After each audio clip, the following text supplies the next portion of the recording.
Good morning student. आज हम class 4th में चैप्टर नंबर 9 बेपेंदी का लोटा की रीडिंग को आगे कराएंगे।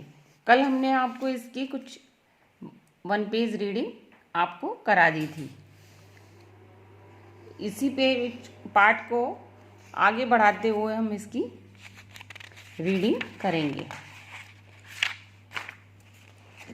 हमने आपको यहाँ तक रीडिंग कल करा दी थी कि राजा ने कहा, परंतु मंत्री जी गंगा जी तो बहुत दूर है, चींटी की चाल से चलता हाथी महीनों गंगा तट पहुँचेगा। यहाँ तक हम आपको करा चुके थे।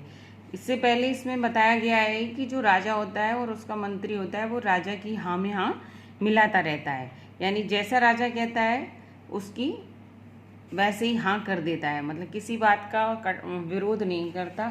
हाँ ऐसा ठीक होगा, ऐसा ठीक होगा। वो गंगा जी जाने के लिए राजा कहता है तो सवारी की पूछता है किस सवारी से जाएंगे, तो राजा जब हाथी की कहता है तो वो मंत्री भी हाथी की कह देता है।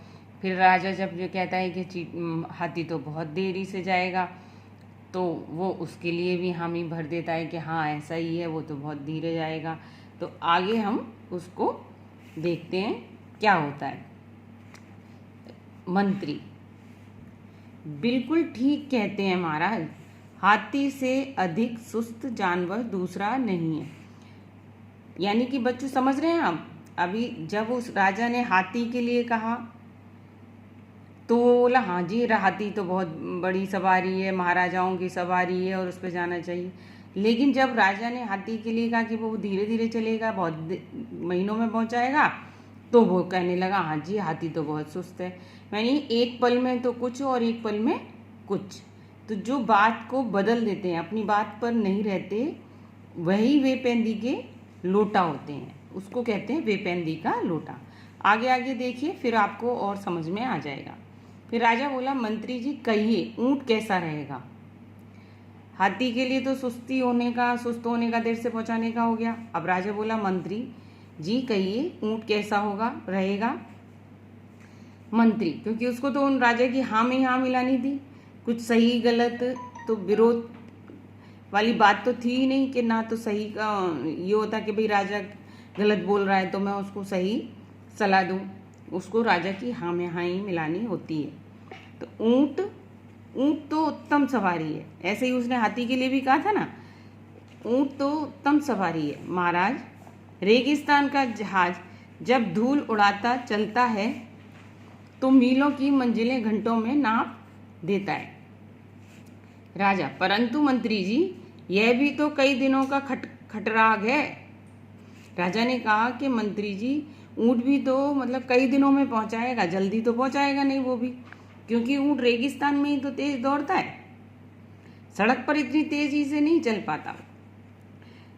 चलते हुए ऊँट इतना हिलता है कि हमारी कमर टूट जाएगी और कुबड़ निकल आएगा। तो ये राजा ने कहा कि जब ऊँट चलता है तो इतनी तेजी से हिलता है कि हमारी कमर ही टूट जाएगी, मतलब एक तरह से कमर में दर्द हो जाएगा। मंत्री, महाराज ऊँट भी कोई सवारी है देखिए।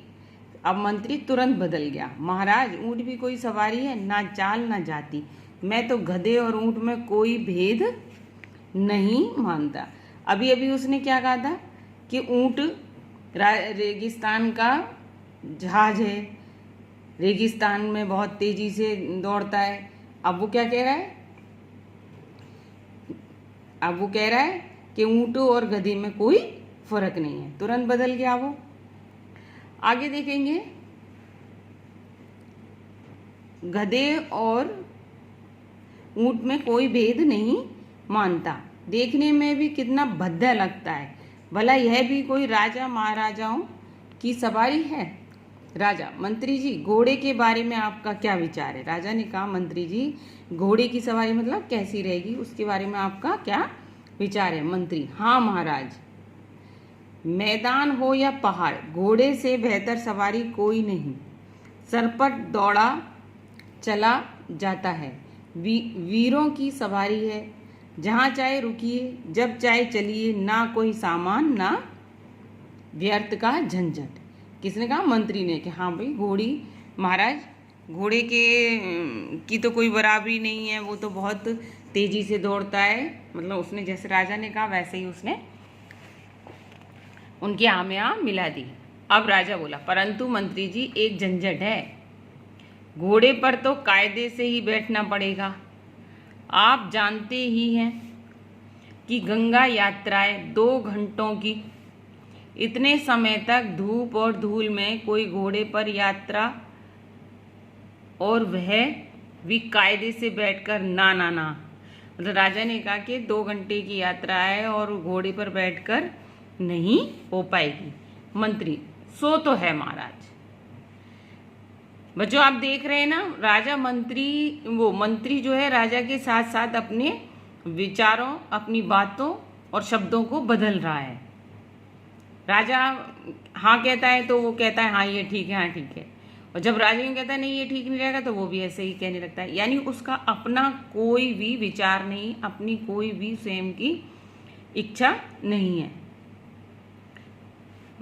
काट और काटी पर भला कैसा आराम, ऊपर से धूप, धूल और वर्षा का भी बचाव नहीं, जाने कब खाई खंदक में फेंक दे। राजा, मंत्री जी जब तक किसी उपयुक्त सवारी का विचार नहीं सूझता, गंगा स्नान की बात रहने दें। राजा उठकर चल देता है।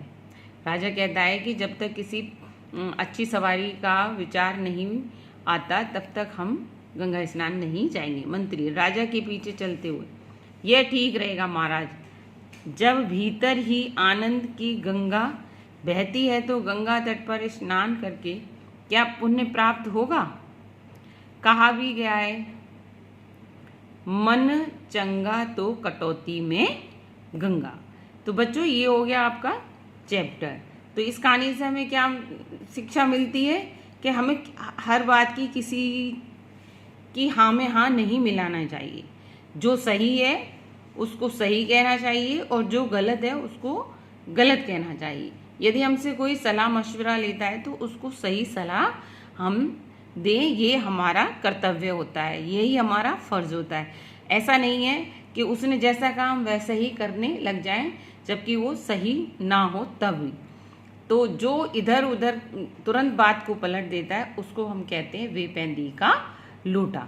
तो बच्चों आपको ये समझ में आ गया, आपके चैप्टर की ये आज रीडिंग कंप्लीट हो गई। आपको अपने इस चैप्टर को अच्छे से बुक से रीड करना है और जो रेड कलर के शब्द हैं, ये हैं आपके रेड कलर के कठिन शब्द, इनको अपनी नोटबुक में राइट करना है और लिख के देखने हैं, ताकि आपको कठिन शब्दों को लिखने में कोई गलती ना हो। तो ये जो लाल अक्षरों की आपकी बुक में जो शब्द हैं उनको आपको अपनी नोटबुक में लिखना है कठिन शब्दों के रूप में। जिन बच्चों के पास बुक नहीं है वो वीडियो से इन शब्दों को लिख लेंगे। मैंने इनको अंडरलाइन कर दिया है, तो आप सभी ध्यान से देख के और वीडियो को पॉज करके इन शब्दों को लिखेंगे, जिससे आपको ये अच्छे से लिखने आ जाए। ये हैं अर्जित और पूर्वज। ठीक है बच्चों, आपको ये दिखाई दे रहे हैं ना रेड कलर के? चाटुकारी, चाटुकारी, अर्जित, पूर्वज, प्रबंध, राजसी, अनुचरों, सुस्त, मंजिल, खटराग,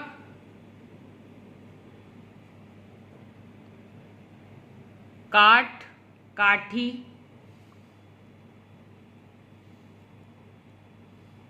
तो ये हो गए आपके कठिन शब्द। इनको आपको नोटबुक में राइट करना है। तो आज के लिए आपका यही होमवर्क है। आज की क्लास में इतना ही। सी यू टुमारो। Thank you.